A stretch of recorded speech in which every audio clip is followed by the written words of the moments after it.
Oh, the Five Nights at Freddy's franchise. Oh, how you've grown. This is the latest entry in Five Nights at Freddy's, if that wasn't obvious, Sister Location. I've been looking forward to this. I mean, these games are scary as all hell. But before I really get into this game, there is one thing that needs to be said.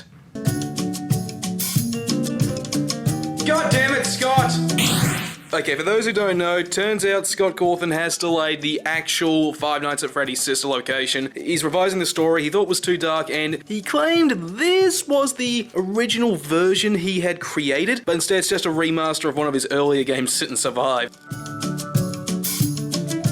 But in regards to this game, it's actually not too bad. I gotta confess, I don't see myself playing this all too often in the near future, but yeah, this is actually pretty good. Okay, granted, it's not exactly one of the best things I've ever played, but Sit and Survive can be quite a bit of fun. The real challenge comes from anticipating what survival hazards are coming towards you, because you gotta manage stats like your health, thirst, and your hunger. And you gotta use your money, which you're awarded each day, which functions like a turn, to buy resources to counter certain hazards. Each one is for a specific different hazard or a universal, as well as some other things to, well, replenish these stats.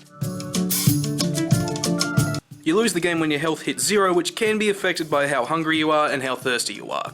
And while the challenge of trying to anticipate what hazards are coming your way can be pretty engaging and a lot of fun, it is marred by the fact it's really hard to tell at all when certain hazards are going to come your way. I mean, one of the items you can set up is the zombie zapper, and you got no way of knowing when the hell zombies are actually going to show up. You got the moon base, which is for taking out comets of all things, and you have no idea when the hell they're going to show up. And the weather satellite, that's for zapping tornadoes, and again, you have no idea when they're going to show up. There are no clues or hints here. The game's sound design really leaves you wanting. I mean, while playing this, everything just felt kinda dead. Granted, there are definitely sound effects outside the music loop in this game, but only a handful of things actually have sound effects, and it really works to the detriment of the game's overall quality.